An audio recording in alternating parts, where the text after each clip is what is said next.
2014년의 이 사건을 기억하십니까?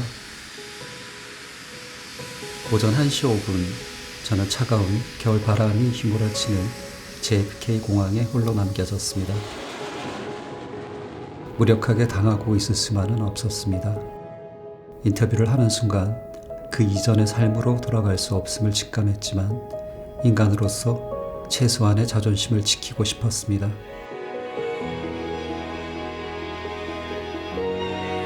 저는 살아야 했습니다. 그래서 진실을 알렸습니다. 그렇습니다. 저는 땅콩 해양의 박창진입니다.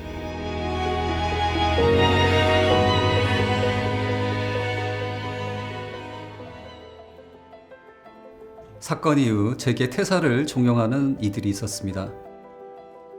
그러나 발표 부러지는 사람이 되고 싶지는 않았습니다. 그래서 복직했습니다. 하지만 사무장에서 승무원으로 강등, 주변의 조롱과 비하, 루머와 음해 등 2차 가해에 시달려야 했습니다. 피해자가 겪어야 하는 이 불합리를 가만히 견뎌서는 안 된다고 생각했습니다. 용기를 내 한 걸음 더 내딛기로 했습니다. 대한항공과 조현아 씨를 상대로 소송에 나섰습니다. 기업을 대상으로 한 소송에서 노동자가 패배할 확률이 높다고 했습니다.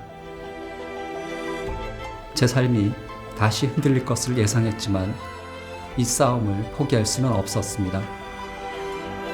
저는 정의의 힘을 믿으며 행동하는 양심으로 살고 싶었습니다.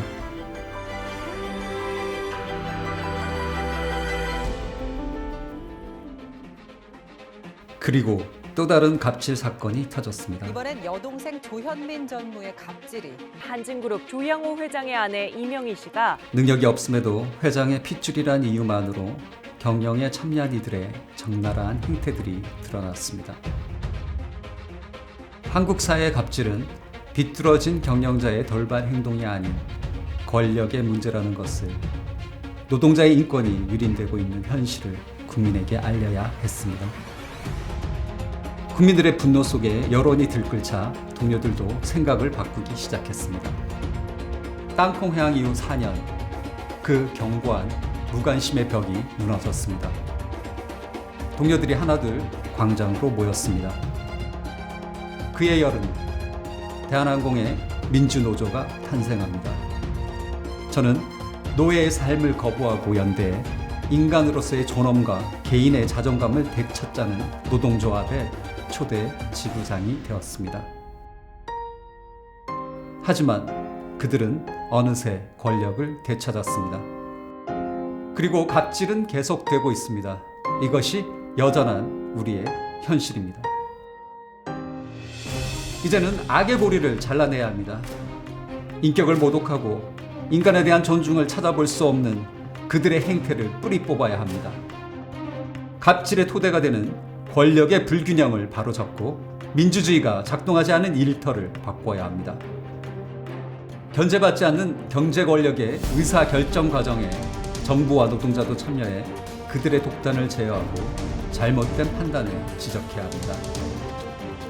허울뿐인 사회이사 제도를 원래 취지대로 정비하고 노동이사제와 스튜어드십 코드를 확대 적용해야 합니다. 저는 5년 전 삶에 몰아친 풍파를 각오하고 공익제보에 나섰습니다. 이제는 달라져야 합니다. 공익제보를 하는데 인생을 건 용기가 필요해서는 안 됩니다. 기업의 부정부패를 고발한 공익제보자가 안정적으로 제기할 수 있는 발판이 필요합니다. 갑질 피해 노동자의 생존과 협상력 제고를 위한 심리 상담 및 법률 지원이 가능한 갑질 119 법과 노동자 감정보호법을 발의하겠습니다. 그저 면피하기 위해 사과하는 척했던 사람, 이런 말도 안 되는 사과 쪽지로 피해자를 우롱하는 것을 막아야 합니다. 피해자에게는 정당한 배상을, 공익 제보자에게는 공헌에 상응하는 보상을 할 수 있도록 법을 정비하겠습니다. 기업의 잘못에 대한 책임을 끝까지 징벌적으로 묻겠습니다. 저는 보통 사람입니다. 하지만 땅콩회항 사건을 통해 부와 권력의 불균형이 초래한 비극을 온몸으로 경험했습니다. 가해자는 건재하고 피해자만 고통받는 세상에서 노회찬 대표님은 제게 이렇게 말해 주셨습니다. 당신은 잘못이 없다. 저는 이 싸움을 멈출 수 없습니다. 우리 사회에 용기와 자유의 씨앗을 뿌리고 싹을 틔우게 할 기회를 주십시오. 길을 잃어 절망스러운 이들에게는 나침반이 되고 어딘가에서 갑질을 당하고 있을 누군가에게는 든든한 방패가 되겠습니다. 당신의 선택이 우리 곁의 노동자를 바꿉니다. 그리고 당신의 삶을 바꿉니다. 지지 않을 용기, 을들의 비상. 당신 곁에 박창진.